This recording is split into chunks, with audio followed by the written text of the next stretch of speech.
Hello class 10 के बच्चों, कैसे हैं आप लोग? बढ़िया एकदम। तो स्वागत है आपको आपके अपने YouTube channel education by SP Yadav पे। मैं हूं एसपी यादव और आज हम लोग करेंगे भौतिकी का 30 महत्वपूर्ण 2 अंकीय प्रश्न, जिसको बोलते हैं सब्जेक्टिव क्वेश्चन या अति लघुत्तरीय प्रश्न। ठीक है, भौतिकी का हम लोग करने वाले हैं 30 2 अंकीय प्रश्न। ठीक है, इतना में से ही बिहार बोर्ड में आपको पूछा जाएगा फिजिक्स में। विज्ञान में नहीं बोले, क्योंकि विज्ञान में बायोलॉजी होता है, केमिस्ट्री होता है, फिजिक्स होता है। तो आज हम लोग भौतिकी का लेके आए हैं, इसके बाद करेंगे जीव विज्ञान का, उसके बाद रसायन शास्त्र का। तो चलिए भाई साहब देखते हैं क्वेश्चन को। आइए, पहला क्वेश्चन क्या है? सबसे पहला और चैप्टर वाइज है, भौतिकी के सारे चैप्टर का क्वेश्चन इसमें है। ठीक है, ध्यान से देखिए। चलिए, प्रकाश के परावर्तन के नियमों को लिखिए। प्रकाश के परावर्तन क्या नियम है भाई? 2 नियम है। 2 कौन कौन मालूम है? पहला क्या है? आपतित किरण, परावर्तित किरण तथा आपतन बिंदु पर खींचा गया अभिलंब, तीनों एक ही तल में होते हैं या एक ही समतल में होते हैं। और दूसरा है आपतन कोण आई, परावर्तन कोण आर के बराबर होता है। आपतन कोण आई, परावर्तन कोण आर और आपतन कोण आई के बराबर होता है। कोई दिक्कत? या हम लिख सकते हैं कोण आई बराबर कोण आर। कोई दिक्कत? लिख दीजिएगा। क्या लिखा हुआ है कि प्रकाश के परावर्तन के नियमों को लिखिए। प्रकाश का परावर्तन के नियम या प्रकाश के परावर्तन के नियम निम्नलिखित है। निम्नलिखित निम्न मतलब नीचे लिखित लिखा गया। ठीक है, प्रथम नियम क्या है? आपतित किरण, परावर्तित किरण तथा आपतन बिंदु पर खींचे गए अभिलंब सभी एक तल में होते हैं या एक समतल में होते हैं। याद है सबको? नहीं होगा जिसको याद कर लीजिएगा। और द्वितीय नियम है कि परावर्तन कोण आर और जो सदैव आपतन कोण आई के बराबर होता है। कोई दिक्कत नहीं। अगला प्रश्न किया जाए। पहला जोड़ा से करेंगे 4 5 7 प्रश्न जो भी होगा, उसके बाद दूसरा जोड़ा, उसके बाद तीसरा जोड़ा, उसके बाद चौथा जोड़ा, उसके बाद 5वां चैप्टर। ठीक है, तो चले भाई साहब, अवतल दर्पण के वक्रता केंद्र पर रखे बिंब। बिंब मतलब वस्तु है। रखे वस्तु के प्रतिबिंब के लिए एक किरण आरेख खींचे, उस प्रतिबिंब की प्रकृति, आकार एवं स्थान बताएं। तो कैसे होगा? तो हम लोग क्या करेंगे? एक कौन सा दर्पण? अवतल दर्पण बनाएंगे। अवतल दर्पण बनाने आता है क्या? ये हो गया आपका, जिसको बाहर से रजित किया हुआ रहता है। ठीक है, ये ना जी भाई आए। चलिए, ये आपका क्या हो गया? जिसको कहते हैं मुख्य अक्ष। क्या कहते हैं? इसको मुख्य अक्ष कहते हैं। ये आपका आपतन बिंदु हो गया, जहां पे ध्रुव जो होता है, यहाँ पे इसको P बोल देते हैं। चलिए, एक जगह मुख्य फोकस, एक जगह वक्रता केंद्र। तो इससे थोड़ा दूरी पर क्या होगा? आपका मुख्य फोकस होता है। इससे थोड़ा दूरी पर आपका क्या होता है? वक्रता केंद्र होता है। ठीक है, आपको मुख्य फोकस देखिए, ध्रुव से मुख्य फोकस के जो बीच की दूरी होता है और ये मुख्य फोकस से वक्रता केंद्र के बीच की दूरी बराबर होती है। जितना दूरी यहां से यहां होगा उतना ही दूरी यहां से यहां होगा। वो तो बात की बात है, वो सब अलग क्लास में है। ठीक है, पता है ना भाई? अगर ये मुख्य अक्ष से समांतर आती हुई प्रकाश की किरणें दर्पण से जो टकराती है तो मुख्य फोकस होकर लौटती है, और मुख्य फोकस होकर जो आती है वो मुख्य अक्ष के समांतर लौटती है, और जो वक्रता केंद्र होते हुए आती है वो उसी पथ पे ऑब्जेक्टिव में। याद रखिएगा ये बात। ठीक है, तो एक वस्तु कहां रखना है मेरे भाई? सी मतलब ये है आपका वक्रता केंद्र पर रखना है। तो चलिए, हमने क्या किया? एक वस्तु को वक्रता केंद्र पर रख दिया। जहां रखते हैं तो सबसे पहले यहां से प्रकाश किरण कहां? दर्पण पे जाएगा। यहां से प्रकाश किरण जाएगा, कहां जाएगा? दर्पण से। और दर्पण पर से अब परावर्तित होगा। तो भाई कैसे गया है? ये मुख्य अक्ष है, तो मुख्य अक्ष के ये समांतर गया है। मुख्य अक्ष के समांतर, तो लौटेगा मुख्य फोकस होकर। लौटेगा मुख्य फोकस होकर। लौटेगा मुख्य फोकस होकर के। तो ये इसका जो प्रतिबिंब बना वो यहां बना, और तो प्रतिबिंब यहां बना। बात समझे? कोई दिक्कत? बात समझ में आया?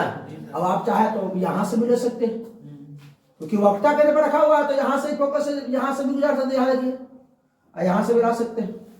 ये कोई दिक्कत नहीं ना? अच्छा, ये जो पिक्चरवा में ये है तो कहा है हम परेशान हो रहे हैं?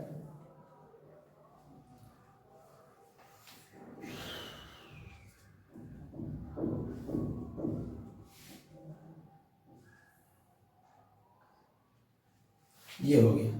ठीक है, कोई दिक्कत इसमें? अब देखिए तनी ध्यान से, ये देखिए, ये आपका ये किरण हो गया, ये यहां से लौट रहा था, ये यहां से जा रहा था, ये आया, और ये यहां से क्या हुआ, ये यहां से आया तो ये यहां से लौटा। ठीक है, चलिए अब आया, टकरा के वापस आया, ये से जाकर के वापस आया। चलिए अब तनी सुन लीजिए हमारी बात को ध्यान से। क्या ये जो वस्तु है, वस्तु कहाँ बना है? वस्तु जो बना है वो वक्रता केंद्र पर ही बना है, और सॉरी प्रतिबिंब। वस्तु के मान लीजिए वस्तु ए बी ले लेते हैं, ए और बी, और इसको मान लीजिए प्रतिबिंब ए, रुक उल्टा बना गया, इसको ए बी में ले लीजिए, इसको ए डैश बी डैश हो गया के बस। हाँ देखिए, तो जो प्रतिबिंब बना है, प्रतिबिंब वक्रता केंद्र पर ही बना है। कहाँ बना है? वक्रता केंद्र पर बना है। ये पहला बात हो गया। दूसरा बात क्या हो गया? वस्तु के बराबर, वस्तु के प्रतिबिंब का जो आकार है वस्तु के आकार के बराबर है, प्रतिबिंब का आकार वस्तु के आकार का बराबर है। और तीसरा बात, उल्टा और वास्तविक, उल्टा है और उल्टा होता है तो वास्तविक होवे करता है, याद रखिएगा। और जब सीधा होगा तो आभासी होगा। ठीक है, तो ये तीन बात लिखना था। स्थान, स्थान कहाँ? वक्रता केंद्र बना। आकार कैसा? आकार वस्तु के बराबर बना। और क्या पूछ रहा था? प्रकृति, प्रतिबिंब की प्रकृति। हाँ, प्रकृति कैसा है? वही उल्टा और वास्तविक है। ठीक है, कोई दिक्कत आ समझ में कुंदन कुमार? तो एगो होमवर्क तो नहीं ले लीजिए हम लोग से, अगर फोकस पर रखेंगे तो कहाँ बनेगा, तने बना लीजिएगा, होमवर्क ले लीजिए। आइए ऑब्जेक्टिव में आता है कि अच्छा ये हम बताइए एक क्वेश्चन और एक क्वेश्चन, इसमें जो है कौन ऐसा, कौन दर्पण में जो है आभासी प्रतिबिंब बनता है और वास्तविक प्रतिबिंब भी बनता है?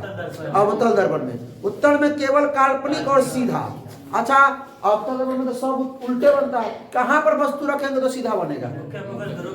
मुख्य फोकस और ध्रुव के बीच में यहाँ जब रखेंगे तो इसका प्रतिबिंब पीछे बनेगा, यहाँ पे। अब वस्तु से बड़ा बनेगा, वस्तु से। कोई दिक्कत? बस समझ में आया? ये क्वेश्चन पूछा जाएगा, जरूर देखिएगा। ठीक है, कि अवतल दर्पण में, ठीक है, वस्तु को कहाँ रखने पर आवर्धित और सीधा प्रतिबिंब बनेगा? ठीक है, हाँ, आभासी की बोलो बउआ। वास्तविक और आभासी प्रतिबिंब में अंतर लिखे। वास्तविक प्रतिबिंब और प्रतिबिंब किसे कहते हैं पता है? किसी बिंदु स्रोत से आती प्रकाश की किरणें दर्पण से परावर्तन के बाद इस बिंदु पर मिलती है, इस बिंदु से आती प्रतीत होती है, उसे प्रतिबिंब कहते हैं। क्या कोई दिक्कत? याद है सबको? बड़ी तगान दागे थे याद करवाने के समय में, याद है? तो वास्तविक और आभासी प्रतिबिंब में निम्नलिखित अंतर है। पहले वास्तविक प्रतिबिंब, किसी बिंदु से आने वाली प्रकाश की किरणें, किसी बिंदु से आने वाली प्रकाश की किरणें परावर्तन के बाद जिस बिंदु पर मिलती है वह बिंदु पहले बिंदु का वास्तविक प्रतिबिंब। हाँ, दर्पण से परावर्तन के बाद। अब आपको जो हम लिखा है वो लिख लीजिए। ठीक है, क्या ना, यदि प्रकाश किरणें दर्पण से परावर्तित, किसी बिंदु स्रोत से आती प्रकाश की किरणें दर्पण से परावर्तन के बाद जिस बिंदु पर वास्तव में मिलती है उसे उस बिंदु स्रोत का वास्तविक प्रतिबिंब कहते हैं। आभासी प्रतिबिंब, किसी बिंदु स्रोत से आती प्रकाश की किरणें दर्पण से परावर्तन के बाद जिस बिंदु से आती हुई प्रतीत होती है उसे उस बिंदु स्रोत का आभासी प्रतिबिंब कहते हैं। तो भाई साहब, यह सदैव उल्टा होता है, बात सही है, और इसे पर्दे पर प्राप्त किया जा सकता है। आइए, किसी बिंदु से आने वाली प्रकाश की किरणें परावर्तन के बाद जिस बिंदु पर मिलती हुई प्रतीत होती है, प्रतीत या मालूम पड़ती, मिलती हुई प्रतीत होती है या आती हुई प्रतीत होती है, वह बिंदु पहले बिंदु का आभासी प्रतिबिंब होता है। ठीक है, यह सदैव सीधा होता है, इसे पर्दे पर प्राप्त नहीं किया जा सकता है। तो वास्तविक प्रतिबिंब और आभासी प्रतिबिंब पूछेगा 2 मार्क्स में, तो लिख दीजिएगा हो। हाँ, ठीक है। क्या क्वेश्चन पूछता है नंबरिया में? श्री 8 पूछता है, 8 में 4 को बनाना है तो एकदम गारंटी है ही। ठीक है, मुझ पे ताव देखे कि 8 को सवाल जो आएगा 8 को नहीं 4 को तो इसी में से आएगा। फिक्स है। आप फिजिक्स का सारा सवाल लिए हैं, सब चैप्टर का लिए हैं, ठीक है, कहीं से कोई छूटा हुआ सवाल नहीं है। उत्तल लेंस को अभिसारी लेंस क्यों कहा जाता है? उत्तल लेंस मालूम है ना भाई, बीच का भाग मोटा, काट का भाग पतला होता है, ठीक है। उत्तल लेंस को, उत्तल लेंस में है जब समांतर किरण जब आती है, समांतर किरणें जब आती है तो लेंस पर पड़ने के बाद वह एक बिंदु पर क्या हो जाती है? एकत्रित हो जाती है। इसी कारण से आगे बढ़ता है, ये करता है, एकत्रित हो जाती है। इसी प्रक्रिया को हम क्या कहते हैं? इसी कारण से, यही कारण होता है जो लेंस, उत्तल लेंस को अभिसारी लेंस कहते हैं, ठीक है। हाँ, एकत्रित को भी हम कह सकते हैं, अभिसरित हो जाती है। तो आइए बनाते हैं, तो नहीं देख लेते हैं,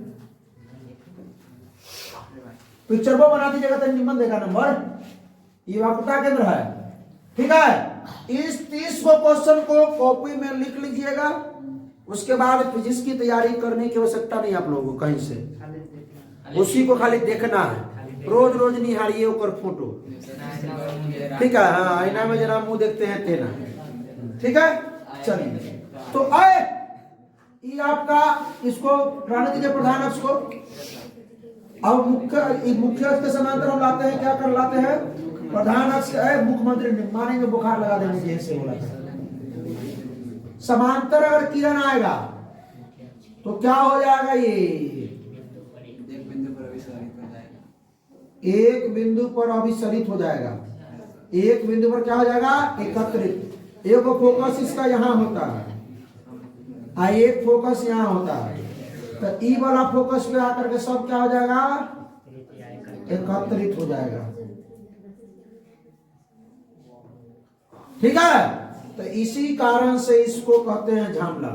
क्या कहते हैं? रे उत्तल लेंस को अभिसारी लेंस कहते हैं, मार के बुखार लगा देंगे। अब देखिए क्या लिखा हुआ है, उत्तल लेंस पर जब प्रकाश की समांतर किरणें आपतित होती है, उत्तल लेंस था, इस पर क्या हुआ था? प्रकाश की किरणें आपतित हुआ था, आपतित हुआ था, आपतित हुआ था।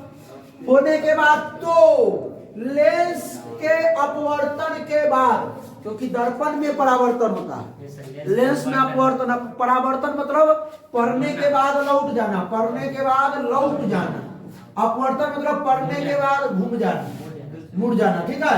हाँ, तो वो होता है अपवर्तन, ठीक है। अपरावर्तन पढ़ने के बाद लौट जाना। तो चलिए ध्यान दीजिएगा, अब ये याद कर लीजिएगा इस बात को, ठीक है, कि उत्तल लेंस पर जब प्रकाश की किरण प्रकाश की समांतर किरणें आपतित होती है तो लेंस के अपवर्तन के बाद सभी समांतर किरणें एक बिंदु पर मिलती है या एकत्रित होती है, या एक बिंदु पर अभिसरित होती है। इस जगह पर लिख सकते हैं, एक बिंदु पर अभिसरित होती है, ठीक है। एकरा कर दीजिए, एकरा कर दीजिए, झामलाल को भेज दीजिए बाहर, ठीक है। इसी गुण को यहाँ पर मिलती लिखे है ना, यहाँ लेने अभिसरित होती है।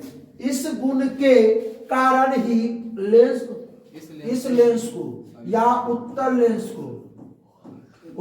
को क्या कहते हैं? अभिसारी लेंस कहा जाता है। कोई दिक्कत? या वहां मिलती है लिखिएगा, तो उत्तल लेंस के समांतर किरणों को अभिसरित करता है, इसी गुण के कारण इसको क्या कहते हैं? हम लोग क्या कहते हैं? उत्तल लेंस को अभिसारी लेंस कहते हैं। आइए अब अवतल लेंस को अपसारी लेंस क्या कहा कहते हैं?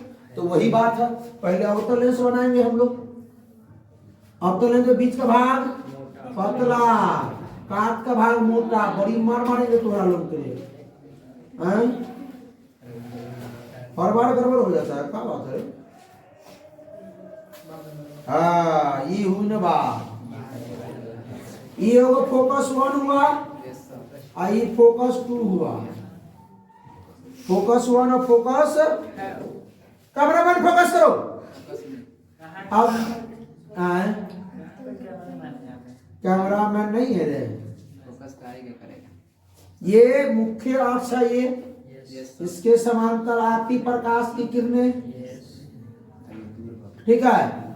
आपतित किरण आएगा, अब यहां से अपवर्तन के बाद क्या होगा? फैलेगा, क्या होगा? ये फैलना शुरू हो जाएगा,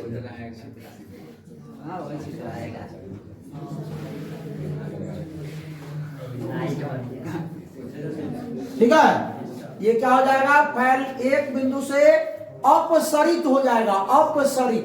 तो क्या बोलेंगे, हाँ फैलते चला जाएगा, अपसरित चला जाएगा। तो हमने लिखा कि जब प्रकाश की समांतर किरणें किसी अवतल लेंस पर आपतित होती है, वहां लिखे थे उत्तल लेंस पर आपतित होती है, यहाँ अवतल लेंस पर आपतित होती है। तो लेंस के अपवर्तन के बाद ये समांतर किरणें आपस में एक दूसरे से फैलती चली जाती है, अर्थात ऐसा लेंस किरणों को अपसारित करता है, अर्थात अपसरित हो जाती है। लेंस अपसारित करता है लेकिन किरणें खुद अपसरित हो जाती है। लेंस अपसारित करता है और किरणें जो है वो अपसरित हो जाती है कि ना, इसी गुण के कारण अवतल लेंस को अपसारी लेंस कहते हैं।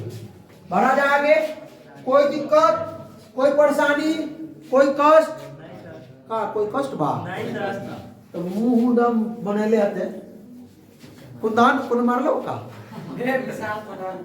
अरे चलो, अरे पेपर कभी कर गया था। चलो, अपवर्तन किसे कहते हैं, अपवर्तन के नियम। अपवर्तन याद है, प्रकाश का अपवर्तन किसे कहते हैं, किसको याद है? इम्पोर्टेंट क्वेश्चन है, समझ गए? प्रकाश का अपवर्तन किसे कहते हैं बताते? आई मैंने देखिए, बोलो। प्रकाश की किरण एक माध्यम से दूसरे माध्यम में गमन करती है तो उस मूलभूत प्रक्रिया को प्रकाश का अपवर्तन। गमन करती है, अपने सीधे गमन करती है, सीधे गमन करती है। अरे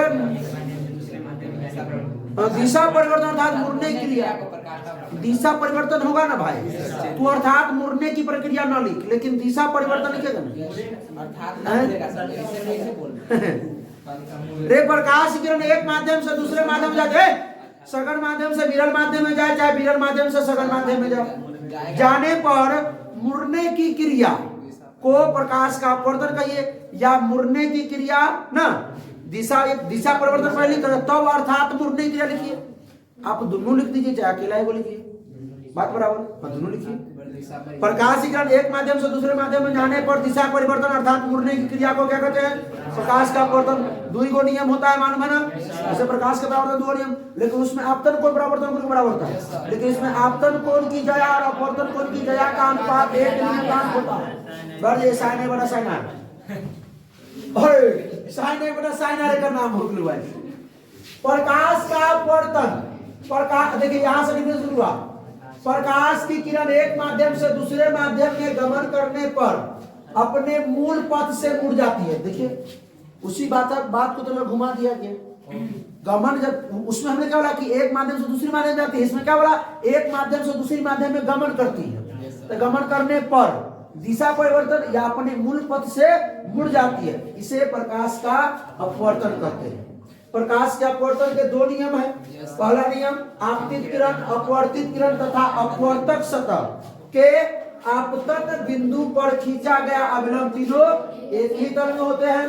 और एक दूसरा भी लिख सकते हैं जो हम लिखा है भारतीय भवन से, वो भी लिख सकते हैं। आपतन कोण की जया साइन आई, अपवर्तन कोण की जया साइन आर का अनुपात एक नियतांक होता है। हाँ, इसे स्नेल का नियम भी कहते हैं। इसे स्नेल का नियम किसे कहते हैं तो लिख दीजिएगा, लिख दीजिएगा साइन आई बटा में साइन आर बराबर एक नियतांक। किसकी नजर लग गई मेरे राइटिंग को रे? चलो बढ़े आगे।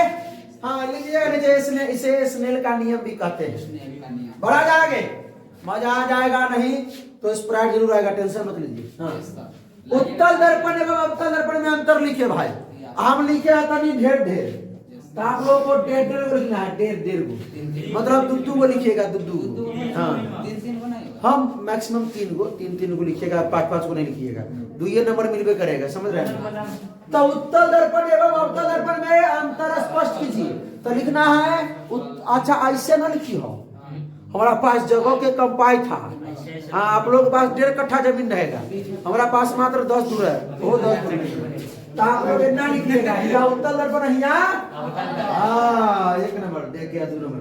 तो यहाँ देखिए, उत्तल दर्पण में हमेशा काल्पनिक प्रतिबिंब बनता है, अवतल दर्पण में हमेशा वास्तव काल्पनिक और वास्तविक दोनों बनता है। अभी तुरंत पता है। इसका दृष्टि क्षेत्र बड़ा होता है, कितना साइड के रूप में होता है, बहुत दूर तक देख सकता है। और इसका दृष्टि क्षेत्र क्या होता है, छोटा होता है। इसका दृष्टि क्षेत्र बड़ा होता है। ठीक है। अब देखिए, उत्तल दर्पण की परावर्तक सतह उभरी हुई होती है, सही बात है। हाँ, परावर्तक सतह जैसे ऐसे, अगर ऐसे है तो इधर घसरे रहेगा उत्तल दर्पण में, अवतल दर्पण में ऐसे रहेगा तो इधर घसरे रहेगा। ठीक है, अंदर की सतह परावर्तक होता है। अवतल दर्पण में परावर्तक सतह धंसी हुई होती है, धंसी, अभी बत्ते बताए ना, धंसी हुई। ये परावर्तक सतह यहाँ पड़ेगा तो यहाँ से शर्त पर उठ जाएगा। ठीक है। हाँ, अब तो सुन लीजिए, हमरो बतिया सुनिए।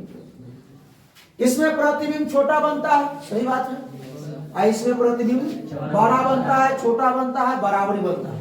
बड़ा ही बनता है, पीछे रखेंगे तो बराबर है, छोटा ही बनता है और बराबर। वस्तु के बराबर कहाँ बनता है? क्वेश्चन पूछेगा कि अवतल दर्पण में वस्तु को कहाँ रखेंगे कि वस्तु के बराबर ही प्रतिबिंब बनेगा। तो कहिए वक्ता केंद्र पर, सी पर। चलिए, इसमें सीधा प्रतिबिंब बनता है, इसमें उल्टा प्रतिबिंब बनता है। हाँ, उल्टा और सीधा दोनों। उल्टा तो सब जगह बनेगा, लेकिन सीधा एक जगह। ध्रुव और मुख्य फोकस के बीच में रखेगा ना, तो दर्पण के पीछे जो प्रतिबिंब बनेगा वो सीधा बनेगा। ठीक है, बढ़िए आगे। उत्तल दर्पण का उपयोग साइड मिरर के रूप में क्यों करते हैं? अभी तुरंत तो बताइए दिए हैं, क्योंकि दृष्टि क्षेत्र बड़ा होता है। हम वाहनों, उत्तल दर्पण का उपयोग साइड मिरर के रूप में क्यों करते हैं? तो हम वाहनों में उत्तल दर्पण को साइड मिरर के रूप में उपयोग इसलिए करते हैं क्योंकि ये सदैव सीधा प्रतिबिंब बनाता है, उल्टा सीधा, उल्टा नहीं बनाता है, सीधा बनाता है। अर्थात या यद्यपि वह छोटा होता है, प्रतिबिंब छोटा बनाता है, क्योंकि तब ना इतने गोयना में इतना बड़ा बड़ा मोटरसाइकिल, इतना बड़का बड़का ट्रक घुस जाता है। अगर फोटो, हाँ, ट्रेनों, सही बोला, ट्रेनों दिखाई देता है। इनका दृष्टि क्षेत्र बहुत अधिक होता है। दृष्टि क्षेत्र मतलब ये दूर की वस्तु को भी कैप्चर कर सकता है। क्यों? क्या कोई दिक्कत? विसर्बास में बात करते हैं इसके बारे में, क्योंकि ये बाहर की ओर वक्रित होता है। बाहर की ओर क्या होता है? बाहर को, बाहर से रचित, अंदर से रचित रहता है, बाहर की ओर को परावर्तक होता है इसका। आइए अब चैप्टर 2 में चलते हैं। चैप्टर 3 में, चैप्टर 1 2 हो चुका है। चैप्टर 1 2 और 1 2 खत्म। ठीक है, मंटू है, 1 2 तुम लोगों को मंटू लग रहा है, मंटू कैसे करोगे? प्रकाश का वर्ण विक्षेपण किसे कहते हैं? प्रकाश का वर्ण विक्षेपण किसे कहते हैं? कोई बताएगा क्या? बताओ, एकदम शॉर्ट में बताना, शॉर्ट वाला जो लिखा है। सूर्य की सफेद प्रकाश जब प्रिज्म से होकर गुजरता है तो ये तो तू कहाँ पहुंचा गया? सीधे बोलना है। हाँ तो बस, हाँ बैठ जा। प्रिज्म के भीतर से गुजरने पर श्वेत प्रकाश का अपने विभिन्न घटकों या घटरंगों में विभाजन को प्रकाश का वर्ण विक्षेपण बना दे। पिक्चर बाहर ना ना सॉरी, आपसे पूछे थे जो हम लिखा थे ना, सॉरी नहीं बोला, पूछे थे संक्षेप में एकदम तनकी हो गए। तो भाई इधर से जब प्रकाश की किरणें आएंगी,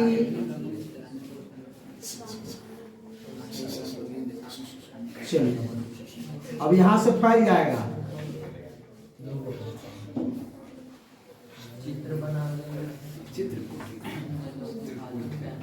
काय को बना देना रे? ऊपर लाल होगा, नीचे बैगनी। ठीक है, ठीक है, हरा सब बन गए, चारे को बन, 7 को बनाइए, 7 को तो बनवाइए लेगा हमारे से। रंगों के नाम लिख देंगे ना रे, लिख देंगे। हाँ, बराती में आया 5 नंबर 2 नंबर में उड़ाते लिखते हैं। बैजानी पीनाला, बैजानी पीनाला, बैजानी पीनाला, वैसे बैगनी, जा से जामनी, नी से नीला, हा से हरा, पी से पीला, ना से नारंगी, ला से लाल। बैजानी पीनाला है सूर्योदय और सूर्योदय के समय, सूर्य लाल क्यों प्रतीत होता है? सूर्योदय या सूर्यास्त के समय, सूर्योदय के समय भी और सूर्यास्त के समय भी सूर्य लाल क्यों प्रतीत होता है? तो सूर्योदय और सूर्यास्त के समय सूर्य क्षितिज के निकट होता है। क्षितिज के, हाँ ऊर्ध्वाधर नहीं, क्षितिज के निकट। लाल रंग का तरंगदैर्घ्य अधिक होने के कारण क्षितिज के समीप इसका न्यून भाग ही उपस्थित कणों के द्वारा प्रकीर्णन होता है। ठीक है, लाल रंग का जो अधिक प्रकीर्णन इसका होता है, ठीक है, पर इसके परिणाम स्वरूप यह अन्य वर्णों की अपेक्षा अधिक दूर तक पहुंच जाता है। कौन वर्ण? लाल वर्ण। लाल वर्ण जो है अन्य वर्णों की अपेक्षा अधिक, मतलब अधिक दूर तक पहुंच जाता है, इसीलिए से लाल लाल ही जो है, अगल बगल में भी लाल लाल दिखाई देता है, सूरज भी लाल लाल दिखाई देता है।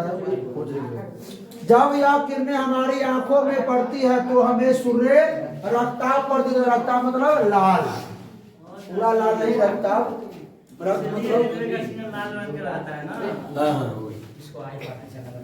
दूर तक जाता है। ये दूर दृष्टि दोष से आपका क्या अभिप्राय है? इस दोष का निवारण किस प्रकार किया जा सकता है? तो दूर दृष्टि दोष आप देखिए इसमें लिखा हुआ है, ठीक है, आप कहिएगा सर आप लिखा है, सूत्र का अंतर हो जाता है। तो दूर दृष्टि दोष जिस व्यक्ति में होता है वह दूर की वस्तु को साफ साफ देख सकता है, परंतु निकट की वस्तु साफ साफ नहीं देख सकता है। ठीक है, उसके बाद लिखना है कि इसका निवारण जो है किस लेंस द्वारा किया जाता है? उत्तर लेंस द्वारा किया जाता है। चलिए, तो वही बात लिखे हमने, नेत्र गोलक छोटा होने का, अच्छा इसमें कारण भी लिख दिया मैं, पूछेगा कारण क्या है? कारण कारण मिलाइए, कारण नहीं पूछ, कारण हमने लिख दिया है। नेत्र गोलक छोटा होने के कारण आंख का लेंस के नजदीक की वस्तुओं का प्रतिबिंब रेटिना के पीछे बनाता है। आंख जो है ना, कारण आंख का लेंस नजदीक की वस्तुओं ना को का प्रतिबिंब रेटिना के पीछे बनाता है, इसीलिए आंख नजदीक की वस्तुओं को साफ साफ नहीं देख पाती है, लेकिन दूर की वस्तुओं को साफ साफ देख पाती है ना। इस दृष्टि दोष को दूर कर, इस दृष्टि को दोष को दूर दृष्टि दोष कहा जाता है। इसे दूर करने के लिए उचित फोकस दूरी के उत्तर लेंस का व्यवहार किया जाता है। किसका कहता है? इसमें कारण भी हमने लिखा है, आप डाट ले सकते हैं कि जिस व्यक्ति में दूर दृष्टि दोष होता है वह दूर की वस्तु को साफ साफ देखता है, किंतु निकट की वस्तु को साफ साफ, ऐसे लिखिएगा, ऐसे सुनिए, जिस व्यक्ति में दूर दृष्टि दोष होता है वह निकट की वस्तु को साफ साफ नहीं देख सकता, किंतु दूर की वस्तु को साफ साफ देख पाता है। ठीक है, हो गया। और नीचे क्या लिखिएगा कि इस दृष्टि दोष को दूर करने के लिए उत्तर लेंस का व्यवहार किया जाता है। बस इतना बात लिख दीजिएगा, कहानी खत्म, 2 नंबर आ जाएगा। आना था आप ये भी लिख सकते हैं, ये लिख लीजिएगा तो आपको एगो चीज फायदा हो जाएगा। फायदा क्या होगा कि कारण भी आपको याद रहेगा। हो सकता है कहीं कारणों पूछ दे 2 नंबर में, काहे कि जनबे करते हैं उलंग हीरो प्रवेश कर चुका है बिहार बोर्ड में, जिसका नाम है के पाठक। उलंग क्वेश्चन करवाएगा क्या? ध्यान दीजिए, जब अभी इतना जब मास्टर पर व्यवस्था टाइट कर दिया तो बच्चा सब क्या हल करेगा? सोचिए, समझ गया? गए हुए थे फिर आ गए, सुराग नहीं गिरते। हाँ, ये अबिंदुकता या मोतियाबिंद से आप क्या समझते हैं? समझावे। अबिंदुकता क्या है या मोतियाबिंद क्या है, इसे क्या समझते हैं आप बताइए। आंख के जो अंदर है ना, वो गोला पर जो क्या बन जाता है, छोटा छोटा जो है, मतलब शंकु के आकार का जो है वो बन जाता है। ठीक है, इसी के कारण जो है मतलब समझ रहे ना, प्रतिबिंब सही से नहीं बना पाता है और किसी वस्तु को साफ साफ नहीं देख पाते हैं।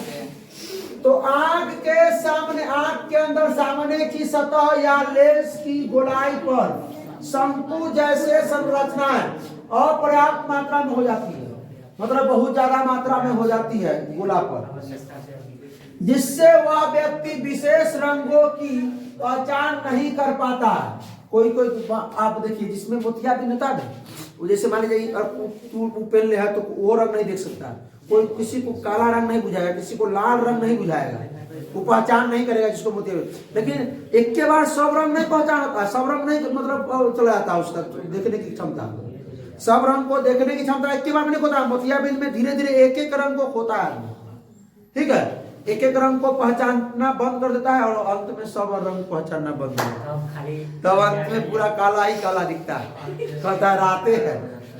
हाँ, इसे अविद्युक्ता कहते हैं। यह रोग वंशानुगत होता है, वंशानुगत मतलब वंश से ही मतलब जन्म से ही और माता फादर से ही। एक और होता है जिसको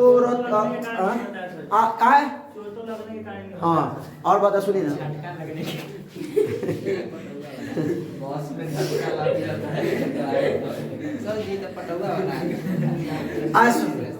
वो होता है ना रतौंधी, रात में जिसको नहीं दिखता उसी को रतौंधी कहते हैं। हाँ, इस रोग का उपचार बेलनाकार दर्पण के द्वारा किया जाता है। चलो, बाइफोकल लेंस का उपयोग किसमें किया था? जरा दृष्टि जो बुढ़ाऊ शक्ल होता है। हम सब तो ये बुढ़ाऊ होंगे तो हम सब होगा कि एक्सपायर हो जाएंगे तब उम्र जब एक्सपायर होगा हम लोगों का, हम लोग तभी एक्सपायर थोड़ी ना होंगे, अभी 120 साल जिएंगे। स्वच्छ आकाश का रंग नीला क्यों दिखता है? स्वच्छ आकाश का रंग नीला क्यों दिखता है? तो जब सूर्य का प्रकाश वायुमंडल से गुजरता है तो वायु के सूक्ष्म कण लाल रंग की अपेक्षा नीले रंग से अधिक, किसको छोड़ दीजिए, नीले रंग से अधिक प्रबलता से लाल रंग की जो लाल रंग देखिए, कण लाल रंग की अपेक्षा नीले रंग से अधिक प्रबलता से क्या होता है? प्रकिरणित करते हैं, मतलब प्रकिरणित होता है, फैलता है। प्रकिरणित हुआ नीला प्रकाश हमारे नेत्रों में प्रवेश करता है, अतः स्वच्छ आकाश नीला प्रतीत होता है। ठीक है, अगला देखते हैं। प्रकाश का प्रकिरण से आप क्या समझते हैं? इसे एक उदाहरण देकर समझाएं। प्रकाश के प्रकिरण से आप क्या समझते हैं? इसे उदाहरण देकर समझाते। प्रकाश के प्रकिरण जरूर करते हैं, क्या होता है? प्रकाश का प्रकिरण, जब प्रकाश किसी ऐसे माध्यम से गुजरता है, किसी ऐसे माध्यम से जिसमें धूल तथा अन्य पदार्थों के अत्यंत छोटे छोटे कण होते हैं, सूक्ष्म कण होते हैं, तो इनके द्वारा प्रकाश सभी दिशाओं में प्रसारित हो जाता है। ठीक है, क्या है हमारे से पता है, ध्यान दीजिए। इसे प्रकाश का क्या कहते हैं? प्रकिरण कहते हैं। सूर्य के प्रकाश के प्रकिरण के कारण ही आकाश का रंग पीछे देखते कथी लिखे ये कथी था, ये उदाहरण से ना समझा दी। सूर्य के प्रकाश उदाहरण नीला दिखाई देता है तब चित्र बनेबो लालटेन। जरा दृष्टि दोष क्या है और इसे कैसे दूर किया जा सकता है? जरा दृष्टि दोष क्या है, इसे कहेगा सर जी सही में गारंटी ली है तो पूरा क्वेश्चन दे रहे हैं तो गारंटी कौन न लेगा कि 30 को आएगा। ये आप लोग कहेंगे 30 को भौतिकी है, ऐसा विज्ञान नहीं है, भौतिकी है। भौतिकी में से 8 को कम से कम 6-7 प्रश्न तो इसी में से रहेंगे और उसमें 4 प्रश्न तुमको जवाब देना है। तो इसी को खंती से देखते रहो, रटते रहो, लिखते रहो, पढ़ते रहो, हंसते रहो, खेलते रहो। नेत्र लेंस कड़ा हो जाने के कारण उसकी समंजन क्षमता में कमी आ जाती है। इस दृष्टि दोष को जरा दृष्टि दोष कहते हैं और इसके उपचार के लिए बाइफोकल लेंस का उपयोग किया जाता है या काम में लाया जाता है। ठीक है, अच्छा एक क्वेश्चन, दूर दृष्टि दोष के लिए कौन सा लेंस? उत्तल लेंस। निकट दृष्टि दोष के लिए अवतल लेंस और जरा दृष्टि दोष के लिए बाइफोकल लेंस। बुखार लगा देंगे तुमको नहीं। अबिंदुकता या मोतियाबिंद के लिए बेलनाकार सिलेंड्रिकल लेंस। चलो बे बताएंगे कैसे बनता है। रुको, अब आ गया चैप्टर 4। चैप्टर चैप्टर 1 2 3 खत्म। हाँ। विद्युत धारा की प्रबलता की परिभाषा दे। चैप्टर 1 का नाम है विद्युत धारा। चैप्टर का नाम क्या है? विद्युत धारा। किसी चालक के किसी अनुप्रस्थ काट को पार करने वाली विद्युत धारा की प्रबलता, कॉमा दीजिए, किसी चालक के, चालक मान लीजिए ये चालक है, ये क्षण है ना, है, किसी चालक के अनुप्रस्थ काट, ये अनुप्रस्थ काट को पार करने वाली विद्युत धारा, आई करंट ये पास कर रही है, विद्युत धारा की प्रबलता उस अनुप्रस्थ काट से होकर प्रति एकांक या प्रति इकाई समय में प्रवाहित आवेश का परिमाण है। जो विद्युत धारा है, जो विद्युत धारा है, रुक जाइए, इतना जरूर लिखिएगा नहीं तो नंबरवा दे देगा काट। जो विद्युत धारा है आई, या विद्युत धारा की प्रबलता आई, ठीक है, क्या एकांक समय, एकांक मतलब प्रति एकांक मतलब नीचे, प्रति एकांक मतलब नीचे, जैसी प्रति लग गया नीचे, ठीक है, समय में क्या प्रवाहित आवेश, आवेश प्रवाहित होता था क्यू, इलेक्ट्रॉन प्रोटॉन जो होता है सो, तो आवेश ऊपर हो गया आपका क्यू, तो लिख सकते हैं आई बराबर क्यू बाई टी। इसका ऐसा मात्रक भी लिख लीजिएगा, एस आई मात्रक होता है एम्पियर, एम्पियर ये होता है, या coulomb by second, coulomb by समय, कूलम बाई समय, कूलम बाई सेकेंड ऐसा मात्रक। विद्युत विभव को परिभाषित करें और इसका ऐसा मात्रक लिखे। विद्युत विभव क्या है? मान लेते मंटू के ससुराल से कुंदन के ससुराल लेके जाना है, किसको? धारा को लेके जाएंगे। मंटुआ के ससुराल का लाया था जाने के लिए है कि, तो एक बिंदु से किसी आवेश को दूसरे बिंदु तक लाने में किया गया कार्य, कार्य मतलब W वर्क क्या कहलाता है? विभव कहलाता है। तो विभव बराबर विभव है, विभवांतर नहीं है।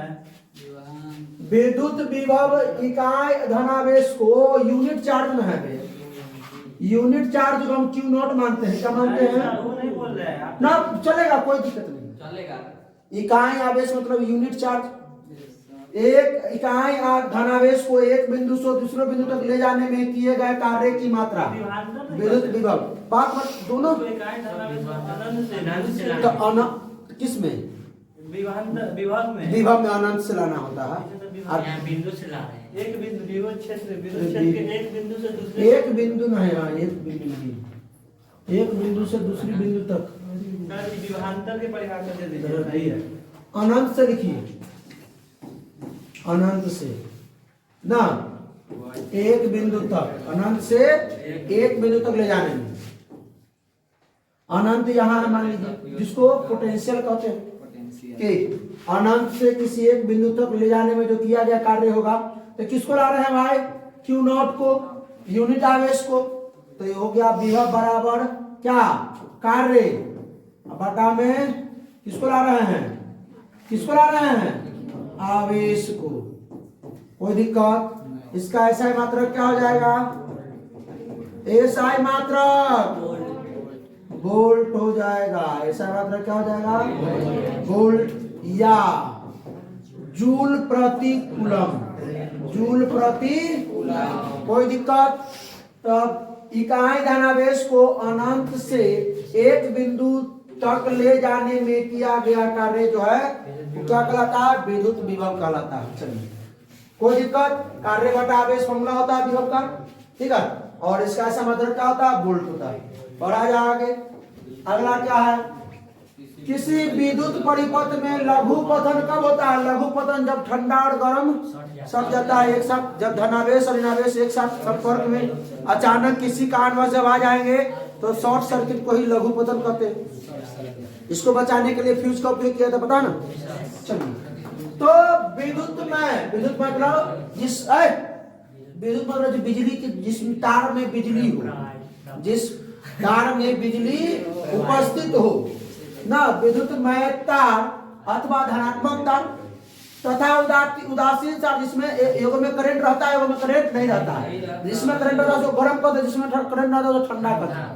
ई धनावेश, ई ऋणावेश और अथवा ऋणावेश दोनों सीधे संपर्क में आते हैं तो क्या होता है, अतिभारण होता है, मतलब धम पूरा धनक जाता है। कि ऐसी परिस्थिति में किसी परिपथ में विद्युत धारा अकस्मात बहुत बढ़ जाता है, ऑब्जेक्टिव में क्वेश्चन पूछ जाता है, बहुत अधिक हो जाता है विद्युत धारा का मान, ठीक है। इसी को हम क्या करते हैं, बढ़ा जा आगे। क्या क्या प्रवीण जी, क्या अरविंद जी कहिए, बोलिए ना, कहा छोड़े, बोलिए। एम्पियर को परिभाषित करे, एम्पियर को, एम्पियर एम्पियर एम्पियर, विद्युत धारा विद्युत धारा विद्युत धारा विद्युत धारा कैसा मतलब एम्पियर, एम्पियर। अरे अरे अरे इंग्लिश में लिख जाना है, इंग्लिश में मीडियम से परीक्षा देंगे। एम्पियर है, एक एम्पियर बता 1 कूलम्ब बटा 1 सेकेंड। अब समझ में आ गया होगा कि हम क्या लिख दिए, क्या लिख दिए, समझ में आ गया। तो जब किसी चालक के अनुप्रस्थ काट से 1 सेकेंड के अंदर, 1 सेकेंड में 1 कूलम्ब आवेश प्रवाहित होता है, तब चालक में धारा की प्रबलता 1 एम्पियर होती है, ठीक है। 1 एम्पियर बराबर 1 कूलम्ब बटा 1 सेकेंड। एम्पियर किसका होता है, धारा का, कूलम्ब आवेश का, सेकेंड समय का। धारा बराबर आवेश बटा, यही ना था विद्युत धारा में बड़ा परेशान रहते थे हमारे धीरज जी और विपिन जी, हमारे कुंदन जी। विद्युत धारा को परिभाषित करे एवं ऐसा मात्रक लिखे। विद्युत धारा का परिभाषा किसको किसको मालूम है, विद्युत धारा की प्रबलता नहीं, विद्युत धारा, विद्युत धारा। हाँ शॉर्टकट में तो इसमें लिखवे किए, हाँ या इकाई सीमा में प्रवाहित आवेश को विद्युत धारा कहते हैं, ठीक है। चलिए बहुत अच्छा, बैठ जाइए। हमने लिखा है कि विद्युत धारा किसी चालक में प्रवाहित होने वाले आवेश के प्रवाह की दर, आप सीधे बोल सकते हैं, आवेश के प्रवाह की दर को विद्युत धारा कहते हैं। हाँ 1 नंबर लेके चलो ना, 2 नंबर तो मिल जाएगा, क्योंकि विद्युत धारा का ऐसा मात्रक लिखवाओ ना, ऐसे ए मीटर से मापा जाता है, तो नहीं था लेकिन हमने लिख दिया। हाँ फार्मूला तो लिखो, विद्युत धारा बराबर आवेश बटा में समय, आवेश बटा में दे देगा 2 नंबर। आवेश के प्रवाह की दर को क्या कहते हैं, लिख ले, बहुत खराबी करेंगे। विद्युत धारा किसी चालक में प्रवाहित होने वाले, किसी चालक में, कंडक्टर में प्रवाहित होने वाले, छड़ हो, लोहा हो, तांबा हो, टीन हो, प्रवाहित होने वाले आवेश के प्रवाह की दर को, की दर जैसे लगे तो नीचे समय आ जाएगा, ठीक है, कोई दिक्कत। आइए विभवांतर को परिभाषित करे एवं ऐसा मात्रक लिखे। तो विभवांतर को वही एक बिंदु से दूसरे बिंदु तक एक आवेश को ले जाते हैं ना, ले जाने में किया गया जो कार्य है उसी को क्या कहते हैं, विभवांतर कहते हैं। तो आइए विभवांतर इकाई धनावेश को विद्युतीय क्षेत्र के किसी एक बिंदु से दूसरे बिंदु तक ले जाने में किए गए कार्य की मात्रा को विभवांतर कहते हैं। इसका ऐसा मात्रक श्री वोल्ट होता है, क्या होता है, वोल्ट होता है।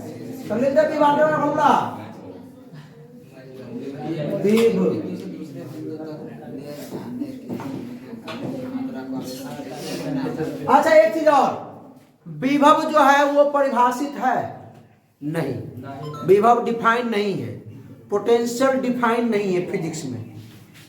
विभव is not defined, potential is not defined, ये परिभाषित नहीं है, परिभाषित। अरे ट्वेल्थ वाला को पढ़ाते हैं ना, ट्वेल्थ वाला चैप्टर 2 में पढ़ाते हैं सब चीज।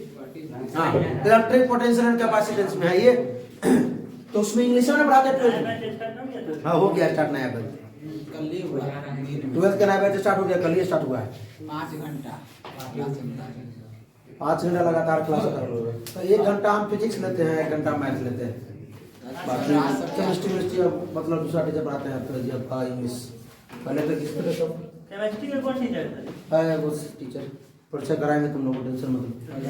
11th में जब जाएगा था हम लोग के 10वां में 2 दिन बुला दीजिएगा। कल पूरा विभवांतर तने सुन लीजिए। विभवांतर क्या होता है? विभव डिफाइन नहीं है फिजिक्स में, विभवांतर डिफाइंड है। विभव परिभाषित नहीं है, विभवांतर परिभाषित है। कैसे? तो अनंत पर कोई भी चार्ज जो है वो कोई भी चीज या बल हो या वर्क हो या कार्य हो, कुछ भी हो, विभव हो, सब कुछ अनंत पर क्या होता है? 0। ठीक है, अनंत पर। तो विभवांतर मतलब भी एक बिंदु से दूसरा बिंदु, तो भी माइनस भी ए तो एक जगह 0 हो जाएगा। तब इसीलिए तब निकलता है विभव आपका, समझे? क्योंकि विभवांतर परिभाषित है, पोटेंशियल परिभाषित नहीं है। पोटेंशियल डिफरेंस परिभाषित है, विभव परिभाषित नहीं है। विभवांतर परिभाषित है आपके फिजिक्स में। ठीक है, समझे? तो ये किया गया ये कार्य अबाटा में यही आवेश। अभी क्लास के बाद इसके बारे में थोड़ा विस्तार से बताते हैं, टेंशन मत लीजिए। ठीक है, बढ़े आगे। प्रतिरोध को परिभाषित करे एवं ऐसा मतलब, देखिए हम 2 को लिख दिए हैं डिफिनीशन। आपको ये पसंद आया तो इसको रख लीजिए, ये पसंद आया तो इसको रख लीजिए। प्रतिरोध चालक पदार्थ का है। प्रतिरोध चालक पदार्थ का वह गुण है जो उस पदार्थ से होकर प्रवाहित होने वाली विद्युत धारा का विरोध करता है। प्रतिरोध का काम है क्या करना है? विरोध करना है। क्या इंडक्टर हो गया ये। प्रतिरोध क्या करता है? जो किसी चालक से जब प्रवाहित धारा जब प्रवाहित हो रही होती है तो उसका विरोध करता है, उसको रोकता है। हाँ, रोकता है, तो उसी को क्या कहते हैं हम लोग? प्रतिरोध करते हैं। ठीक है, इसका ऐसा मतलब क्या होता है भाई? ओम क्या अब बाबा जी ना बंदी ओम करना शुरू हो गया। या किसी चालक के छड़ों के बीच विभवांतर भी और उससे होकर प्रवाहित होने वाली धारा I के अनुपात को क्या कहते हैं? प्रतिरोध। तो प्रतिरोध R बराबर V बटा I नहीं होता है, वोल्ट बटा एम्पियर नहीं होता है। प्रतिरोध का ऐसा मात्रा खाली ओम में होता है, वोल्ट बटा एम्पियर भी होता है, वोल्ट बटा एम्पियर भी होता है। R प्रतिरोध है, V विभवांतर है, I विद्युत धारा है। क्वेश्चन आ गया। किसी चालक का प्रतिरोध किन किन बातों पर निर्भर करता है? प्रतिरोध किन किन बातों पर निर्भर करता है? सबसे पहले चालक की लंबाई पर, लंबाई के सीधे से ये नहीं लिखना है आपको, सीधे चालक की लंबाई पर, चालक के अनुप्रस्थ प्रतिच्छेद क्षेत्रफल पर, या चालक के क्षेत्रफल पर से लिख दीजिएगा, चालक की प्रकृति पर, चालक के ताप पर। ये सब जो डिफिनीशन है आपको 5 नंबर में लिखिएगा। हमने सोचा क्या है, सुन रहे जब हम बोल रहे हैं तो सकला बोल, हम सोचे कि जब ये बात हम लिखिए रहे हैं तो एक बारे में काहे नहीं लिख दे कि 2 नंबर में पूछे तो बच्चा 4 को बात लिख दे, और 5 नंबर में पूछे 4 बात के बारे में लिख दे। क्या मालूम चला? काहे लिखे? हाँ, तो 6 नंबर में पूछेगा। हाँ, 6 नंबर में तो एक बार जोड़ देगा इसमें, सीधे ही नहीं जोड़ेगा। 6 नंबर में तेरा बटाई थी ना, 6 नंबर जोड़ेगा। 2 क्वेश्चन जोड़ देता है। फिजिक्स में कहानी ये है, फिजिक्स केमिस्ट्री में, कि 2 क्वेश्चन को जोड़े रखता है 3 क्वेश्चन को। तो भाई साहब इसका फॉर्मूला जो होता है किसी को मालूम है क्या? R बराबर किसी चालक का प्रतिरोध किन किन बातों पर निर्भर करता है? तो आपने लिख दिया कि चालक की लंबाई पर निर्भर करता है, लंबाई के समानुपाती होता है। क्षेत्रफल पर निर्भर करता है, अनुप्रस्थ काट के क्षेत्रफल पर निर्भर करता है। लिखिएगा अनुप्रस्थ काट के क्षेत्रफल पर, और क्षेत्रफल का व्युत्क्रमानुपाती होता है। प्रकृति पर निर्भर करता है कि भिन्न भिन्न माध्यम में उसका प्रतिरोध अलग अलग होता है। उसके जो अलग अलग माध्यम में प्रतिरोध का जो मान होगा वो अलग अलग होगा, ठीक है। और अंतिम जो है इसके ताप पर, तो ताप के समानुपाती होगा। तो कैसे?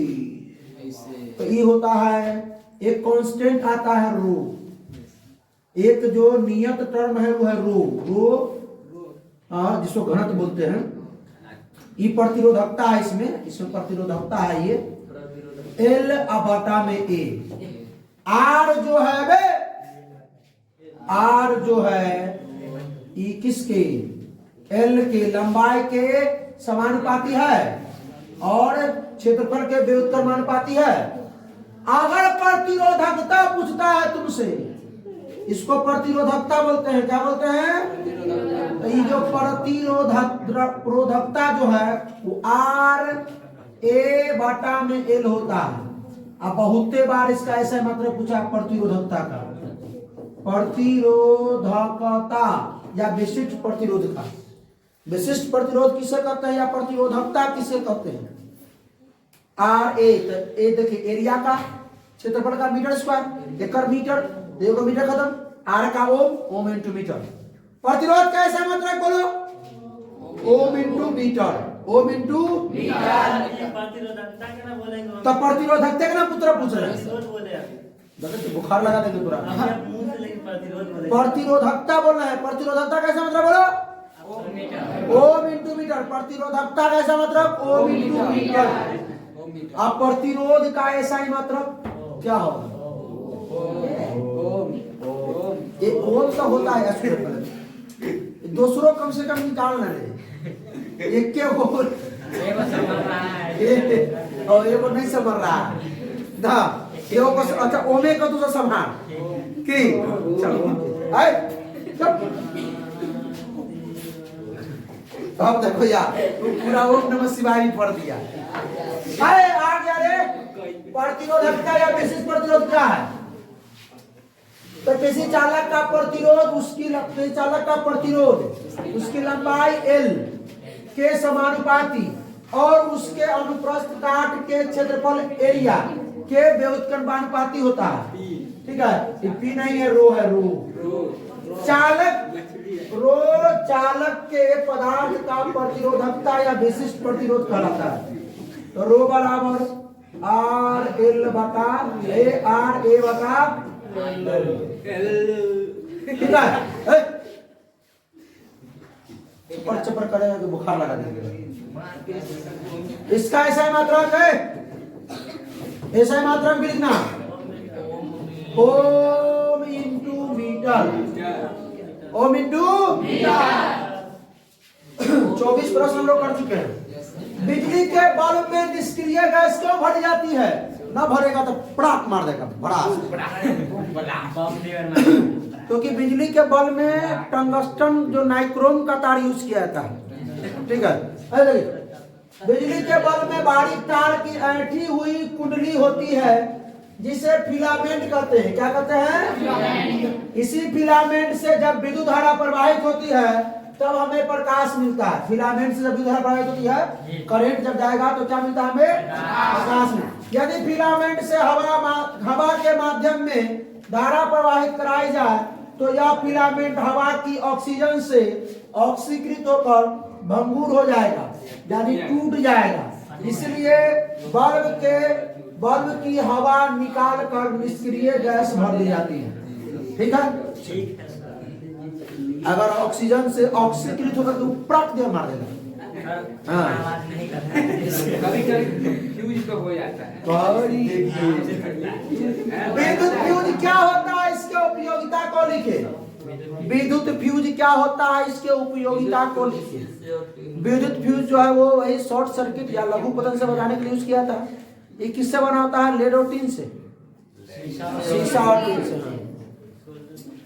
फ्यूज शीशे और टीन का मिश्र धातु है, इसका गलनांक कम होता है और तथा शॉर्ट परिपथ में यानी शॉर्ट सर्किट में सर्किट परिपथ या लघु पटन में होने वाली हानि से रक्षा करता है, क्योंकि इसी पर आधारित होता है पूरा।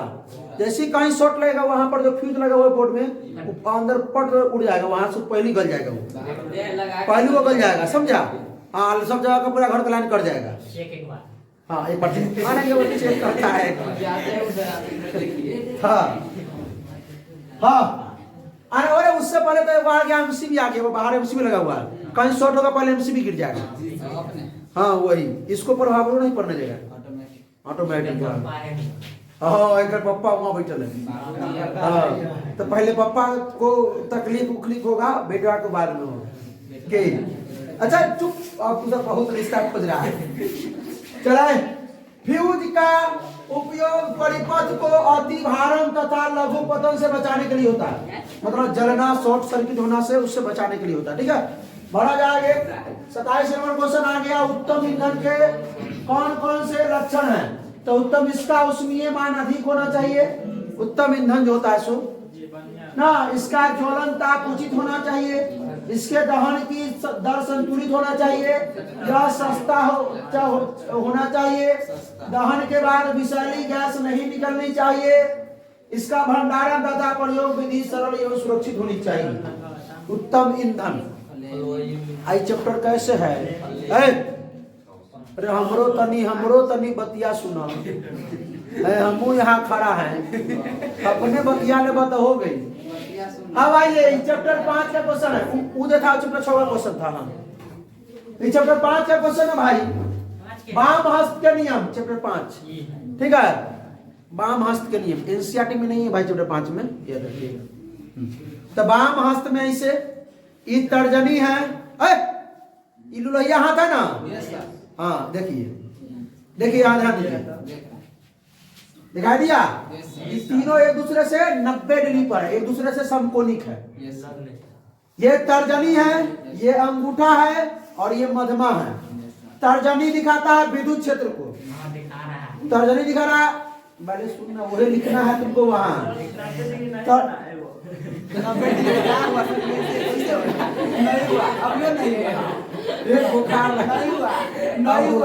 तो उतना तू कहबे तो काट के हिया पे हिया लगा ले, मारे के बकलोर कहीं पे देखियो नहीं हुआ। अब आओ बोलो सीधा देख, तो तोड़ ये दिखाता है किसको? विद्युत क्षेत्र को। ये दिखाता है मध्यमा किसको? जमीन को दिखाता है। नहीं कौन है? तुमको दिखाता है। आई एक दीवार के वो खार लगा देंगे मार के। ये विद्युत धारा है, कभी सुनिए हो भाई लोग, काफी लोग सुनिए। ये विद्युत धारा ये दिखाता है किसको? विद्युत है उसके बल की दिशा को, किसको? चुंबकीय क्षेत्र के बल की दिशा को दिखाता है। ये चुंबकीय क्षेत्र की दिशा को हम उस समय से विद्युत क्षेत्र बोल रहे थे। ये चुंबकीय क्षेत्र ई होता है विद्युत धारा, ई आपका चुंबकीय बल। ठीक है, तो वही बात हमने लिखा कि चुंबकीय क्षेत्र द्वारा धारावाही चालक पर लगे बल की दिशा फ्लेमिंग वाम हस्त नियम से मिलती है। बाएं हाथ के अंगूठा, तर्जनी और मध्यमा उंगली को परस्पर समकोणिक रखें। समकोणिक मतलब एक दूसरे से कितना डिग्री पड़े? 90 डिग्री रखें। तो आपका जो यदि तर्जनी चुंबकीय क्षेत्र दिखा रहा है, तर्जनी कौन सा? चुंबकीय क्षेत्र की दिशा का संकेत करती है, तो मध्यमा विद्युत धारा की दिशा।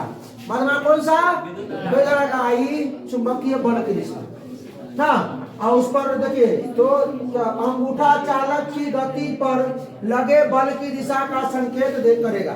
यह नियम मोटर का नियम भी कहता है। आइए, दो चुंबकीय क्षेत्र रेखाएं एक दूसरे को क्यों नहीं काट सकती है बे? क्योंकि चुंबकीय क्षेत्र की जो दिशा अगर देखना होता है तो हम लोग क्या करते हैं, उस पर स्पर्श रेखाएं खींचते हैं। यहाँ देखना है, इस पर स्पर्श रेखाएं। तो चुंबकीय क्षेत्र की दिशा ये, अगर इस बिंदु पर देखना है तो यहाँ एक स्पर्श रेखा खींचेंगे। तो चुंबकीय क्षेत्र की दिशा एक बिंदु पर एक ही दिशा होना चाहिए, एक बिंदु पर एक ही दिशा होना चाहिए।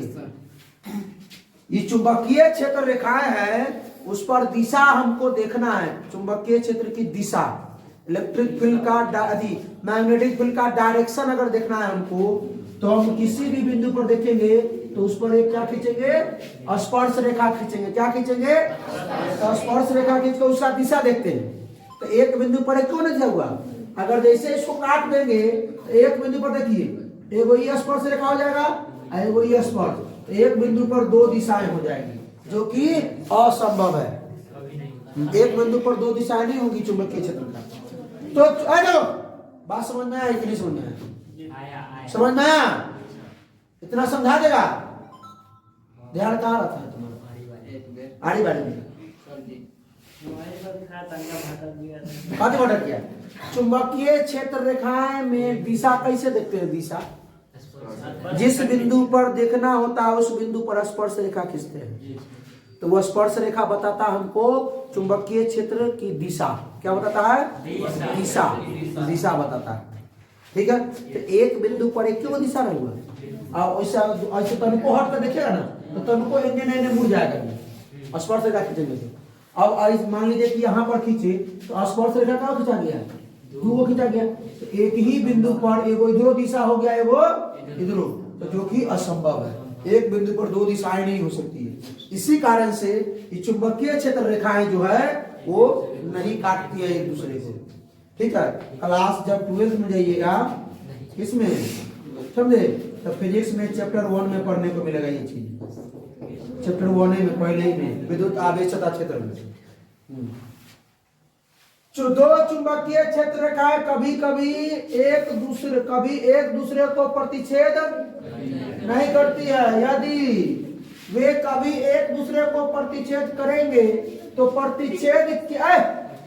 प्रतिच्छेद के बिंदु पर चुंबकीय क्षेत्र की दो दिशाएं हो जाएंगी, जो कि जो दो दिशाएं नहीं हो सकता है। तो भाई साहब एक होमवर्क आप ले लीजिए, हीरा का पूर्णांक 2.42 है, इसका क्या अभिप्राय है? क्या करना है इसको? कमेंट करना है। क्या करना है? कमेंट करना है। चलिए, तो बहुत बहुत धन्यवाद।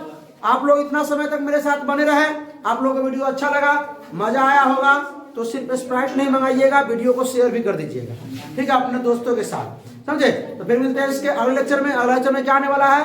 हिंदी का सब्जेक्टिव आएगा या इसके रसायन शास्त्र का सब्जेक्टिव आएगा। 20 2 नंबर वाला 2 अंक वाला प्रश्न आएंगे रसायन शास्त्र का, और 20 बायोलॉजी का प्रश्न आएंगे। ठीक है, और इसी का देखिए भटकना नहीं है, यही 30 प्रश्न का आप तैयारी करते रहिए। भौतिकी में इससे विशेष नहीं आएगा। ठीक है, जो भी आने वाला था ऑब्जेक्टिव वगैरह भी हमने कुछ बताया है इसमें, इससे जुड़ा हुआ, उसको आप लोग सुने होंगे तो ठीक है, स्किप करके स्क्रीनशॉट ले होंगे तो कहानी खत्म है।